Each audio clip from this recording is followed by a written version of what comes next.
What's one of the absolute most dangerous conditions for any group, any organization? It's that gap between a perfect reputation and a reality that's, well, dying. We're about to dig into the diagnosis of a group that had everybody convinced it was alive and well, when really it was just about to fall apart. Yeah, this is the diagnosis, and it's a gut punch. It was given to this Anakin community in a city named Sardis. And what's so wild is that there wasn't some big flashy scandal, no huge public controversy. Nope, their failure was way quieter, way more subtle, and because of that, way more deadly. They had simply fallen asleep. Okay, so to really get a handle on this condition, we've got to start by looking at what everyone else saw, the appearance of success. See, this wasn't a story about some obvious spectacular failure. It was a story about a hollow victory, a picture-perfect image that was hiding a really deep internal sickness. I mean, seriously, the church in Sardis, they had it all. The branding was on point, they had impressive crowds, a history that people just admired. From the outside, their reputation was spotless. But Jesus saw right through all of that, straight to a spiritual core that was totally empty. All that applause from the world, it meant absolutely nothing, because the spirit was gone. In this slide, this really breaks down the trade-off they made. You can see it right there. They chose polish over real power. They chose performance over genuine presence. They got really good at activity, but they completely forgot how to just abide. In the end, they perfected their reputation, sure, but it cost them their reality. So what does this spiritual death actually look like? It's not some violent, dramatic illness. It looks more like a deep, comfortable, and totally deadly sleep. It's a kind of peace that isn't really peaceful at all. Okay, so the first symptom is just constant motion, but with zero spiritual movement. It's that feeling of being incredibly busy, right? You're filling calendars, running programs, checking all the boxes, but the hearts of the people involved, they're not being filled. Activity has completely taken the place of intimacy. The next symptom? Having all the right forms, but none of the fire. They had the traditions down. The services were polished, they said all the right words, but that passion, the thing that gave it all meaning in the first place, was just gone. It's exactly like having a beautiful fireplace that gives off zero heat.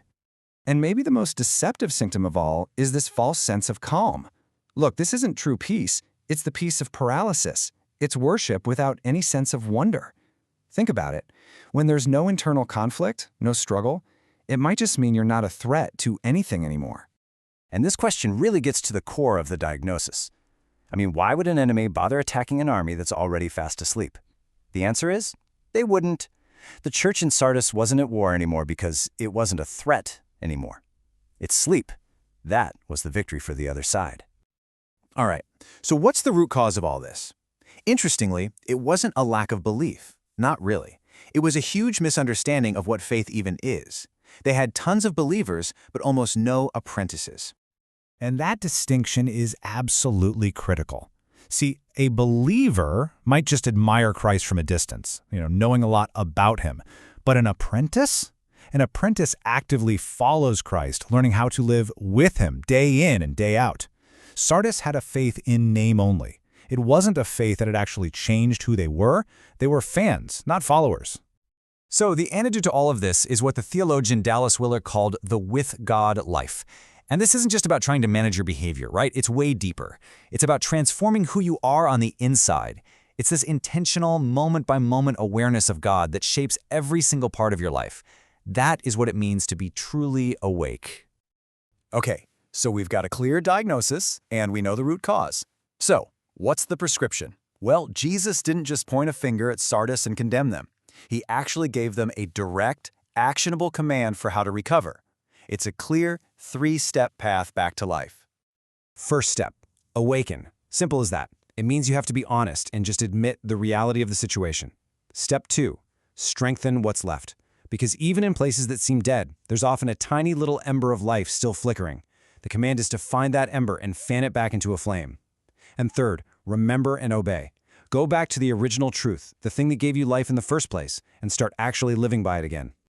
But this whole prescription comes with a pretty severe warning. Think about it. A thief doesn't show up at a house where people are watchful and alert. A thief comes for the ones who are unaware, the ones who are complacent.